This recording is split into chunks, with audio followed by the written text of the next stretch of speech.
Hello बच्चों। तो देखिए, कल हमने लास्ट वीडियो में पिछली प्रश्नावली कंप्लीट कर ली। ठीक है, जिसमें हमने समुच्चयों के बारे में और भी नई जानकारियां ली थी। तो आज समुच्चय के बारे में एक और नया टॉपिक आने वाला है, जिसका नाम है समुच्चय का पूरक। यानी किसी समुच्चय का पूरक समुच्चय निकालना। अगर आपसे पूछ ले, आपको अगर ए एक समुच्चय दिया गया हो और आपसे कहे कि इसका पूरक निकालो, यानी कि इसका कॉम्प्लीमेंट निकालो, तो इसका पूरक क्या होता है? ए डैश से दिखाते हैं उसको। और ये किसके बराबर होता है? आप जानते होंगे कि किसी भी समुच्चय का एक, ये ए अगर एक समुच्चय है, ये ए एक समुच्चय है, तो इसका एक क्या होगा? सार्वत्रिक समुच्चय यू भी होगा।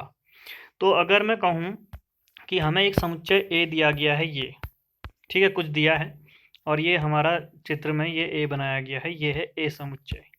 और ये यू है क्या? एक सार्वत्रिक समुच्चय जो यू को, ए को अपने अंदर लिए हुए है। यानी यू जो है उसके अंदर ए एक उप समुच्चय है यू का। तो हम कहें तो यू एक सार्वत्रिक समुच्चय है, और ए के संपूरक, एक ए के पूरक को क्या कहते हैं? ए डैश से दिखाते हैं। ए के ऊपर डैश लगा दो, इससे दिखाते हैं। और ये किसके बराबर होता है? ये होता है u माइनस ए के बराबर। यानी आपके पास जो ये u था सार्वत्रिक समुच्चय ए का, इसमें से अगर ए को हटा दो तो बचेगा कौन सा हिस्सा? ये बचा बाहर का हिस्सा। तो ये बाहर के इस हिस्से को क्या कहते हैं? हम इस ए का पूरक कहते हैं, यानी कॉम्प्लीमेंट ऑफ सेट ए कहते हैं। समझ गए?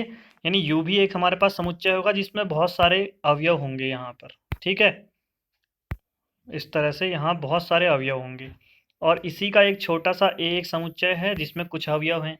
अगर हम u में से कुछ ए के अवयवों को हटा दें तो जो आएगा u में से ए को हटाने पर वो आएगा ए डैश, यानी वो इसका समुच्चय का पूरक मिल जाएगा हमें।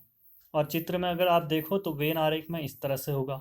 ठीक है, अगर आपसे कहें कि और भी चीज़ें हैं, आगे अभी देखते रहेंगे। ये तो है बुक से अगर आप पढ़ना चाहो तो। अगर बुक नहीं है तो ये बुक में जितना आज मैं पढ़ाऊँगा उतने हिस्से की फ़ोटो हैं, और उसके बाद ये नोट्स हैं इतने हिस्से के। तो अब देखो जरा क्या है।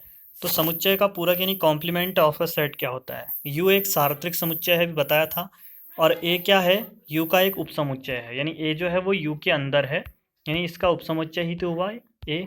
ठीक है, यू का एक उपसमुच्चय हुआ। तो हमसे अगर पूछेगा कि ए का पूरक समुच्चय निकालो, तो उसको हम ए डैश से दिखाएंगे। और ये किसके बराबर होगा? यू माइनस ए के अवयवों के बराबर होगा। ये भी मैंने बताया था। यानी आप ऐसे भी कह सकते हो कि x x such that x जो है वो यू का अवयव है, और एक्स जो है वो ए का नहीं होगा। ठीक है, यानी ये पूरा यू है, तो इस यू में एक्स तो होगा, यानी एक्स जो है वो यहाँ पर कहीं भी हो सकता है बाहर, लेकिन ये अंदर ए के अंदर का नहीं होगा, वो यहाँ का नहीं हो सकता, क्योंकि ये यू माइनस ए ये वाला हिस्सा कहलाता है। ठीक है, तो ये तो चलो इतना आसान सा था। अब आगे क्वेश्चन करके देखते हैं, फिर इसके कुछ उदाहरण हैं यहाँ पर, उसके बाद एक दो इसके गुणधर्म आएंगे।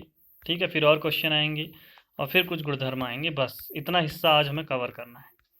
तो देखते हैं सबसे पहले उदाहरण नंबर 20 को। u बराबर आपको एक समुच्चय दिया है जिसमें 1 से लेकर 10 तक अवयव हैं, और ए एक उसका उपसमुच्चय है 1 3 5 7 9। इसमें ये 5 अवयव हैं। तो आपसे ए डैश निकालो कह रहा है, तो आप कहोगे ए डैश जो है वो u माइनस ए के बराबर है।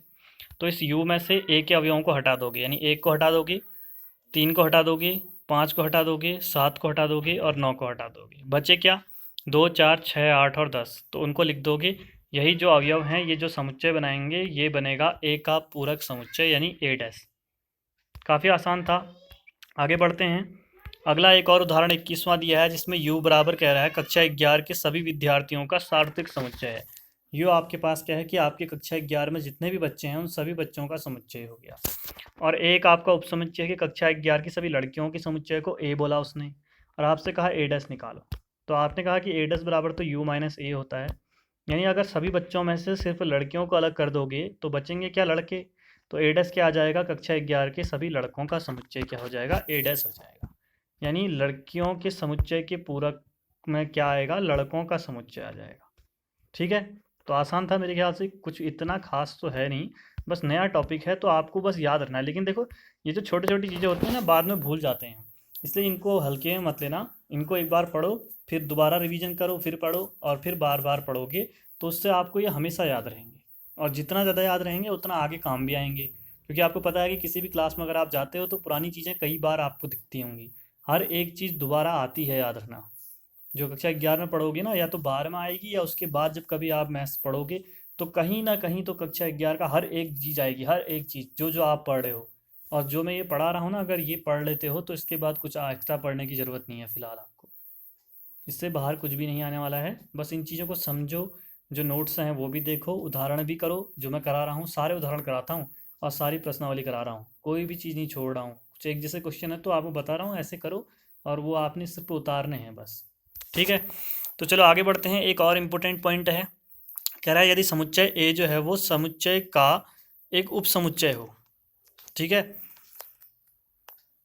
एक सेकेंड। यदि समुच्चय ए समुच्चय का एक उप समुच्चय हो तो, हाँ समुच्चय यू का होगा। ठीक है, यहाँ यू लिख लेना, यू छूट गया है। क्या होगा, यदि समुच्चय ए समुच्चय यू का एक उप समुच्चय है तो इसका पूरक ए डैश जो होता है वो भी यू का समुच्चय होता है। यानी हमारे पास एक यू है समुच्चय, उप से बड़ा सा समुच्चय, इसके अंदर ए ये रहा। अगर ये ए जो है ये इसका क्या है, उप समुच्चय है, नहीं इसके अंदर आ रहा है, तो ए डैश जो है वो इसके बाहर का हिस्सा होगा ना, ये ए डैश भी इसका ही उप समुच्चय होगा। यानी जो पूरक होता है ना वो भी जिसका ए जिसका उप समुच्चय होगा जिस समुच्चय का, और उसका पूरक जो है ए डैश वो भी उसका ही उप समुच्चय कहलाएगा, होता ही है होता। ठीक है, यानी अब आपसे कोई पूछे कि यू का एक उप समुच्चय ए है तो आप कहोगे ए डैश एक और है इसका उप समुच्चय, यानी एक और मिल गया आपको। ठीक है, यानी यू का उपसमुच्चय अगर ए और बी दो इसके उपसमुच्चय हैं तो आप कहोगे ए डैश और बी डैश भी क्या होंगे, दोनों इसके ही उपसमुच्चय होंगे, यू के ही। तो जितने इसके उपसमुच्चय होंगे उनके दुगना भी उसके ही उपसमुच्चय होंगे, क्योंकि उनके डैश निकालोगे तो वो भी वही आएगा।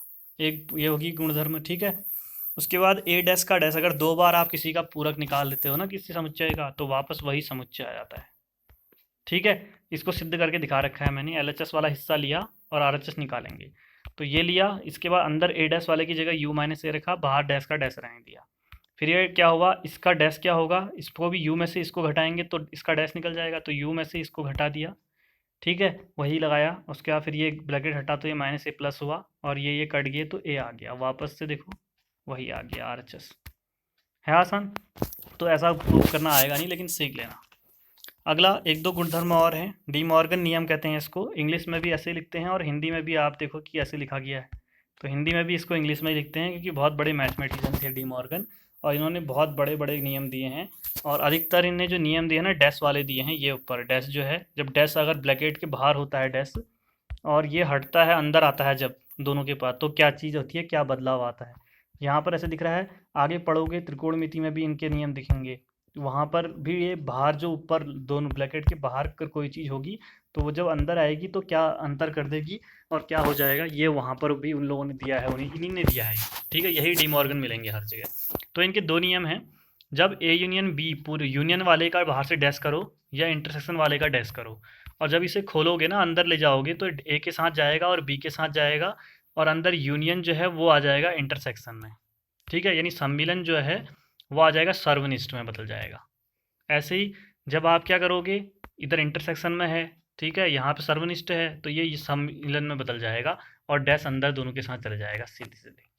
भाई इतना सा कुछ खास नहीं है, ये सारे के सारे गुणधर्म अभी आगे पर एक जगह पर करके लास्ट में लिखे हैं मैंने। ठीक है, लेकिन यहाँ पर भी पढ़ लेना, कुछ छूटे हैं तो, और वहाँ पर भी। उदाहरण 22वां कह रहा है यू बराबर 1 2 3 4 5 6, इसके दो उपसमुच्चय हैं ए बराबर 2 3 और बी बराबर 3 4 5। आपको ए डैश निकालना है, बी डैश निकालना है, फिर ए डैश इंटरसेक्शन बी डैश निकालना है, ए यूनियन बी निकालना है, और लास्ट में एक चीज़ सिद्ध करनी है, इतना बराबर इतना होता है। कितनी सारी चीज़ें निकालनी है, एक एक करके निकालेंगे, 1 2 3 4 और 5, तो 5 चीज़ें निकालनी है। सबसे पहले ए डैश निकालेंगे, तो देखो ए बराबर ये है, आपको ए डैश निकालना है, तो तीनों चीज़ें लिख ली हैं। ठीक है, और ए डैश बराबर क्या हो जाएगा, यू माइनस ए, यू में से ए के अवयव हटा दो, यानी 2 और 3 को हटा दो, तो जो यू के अवयव बचेंगे वो हो जाएंगे 1 4 5 6, आंसर। ऐसे ही बी डैश जब निकाल रहे हो तो यू माइनस बी होगा, यानी यू में से बी के अवयव हटा दो, 3 4 5 को हटा दो, तो 1 2 और 6 बचेंगे, आंसर। उसके बाद ए डैश इंटरसेक्शन बी डैश निकालना है, तो देखो वही गुणधर्म लगेगा डी मॉर्गन का।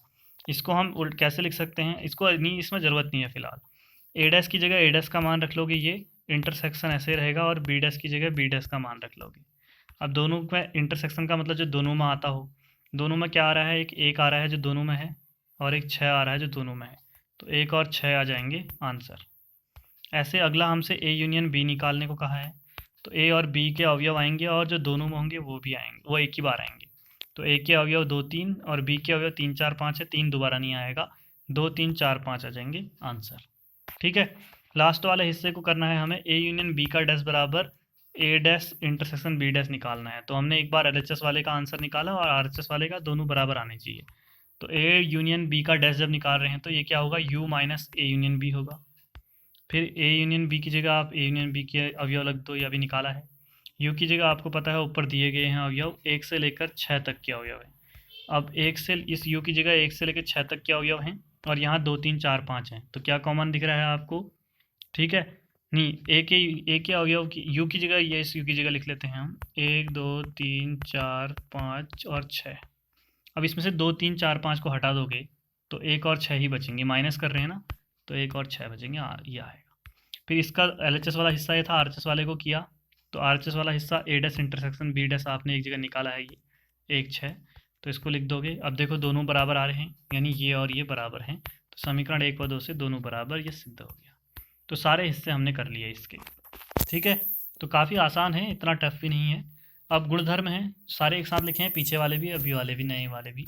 कुछ गुणधर्म नहीं लिखेंगे यहाँ, कुछ पुराने पूरक के गुणधर्म है। ठीक है, कॉम्प्लीमेंट के गुणधर्म है।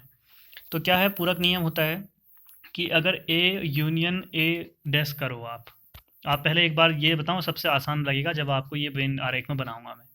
ये पूरा वाला आपको पता है यू है, ये अंदर ए है और इसके बाहर का हिस्सा ए डैश है, जिसको यू माइनस ए भी कहते हैं।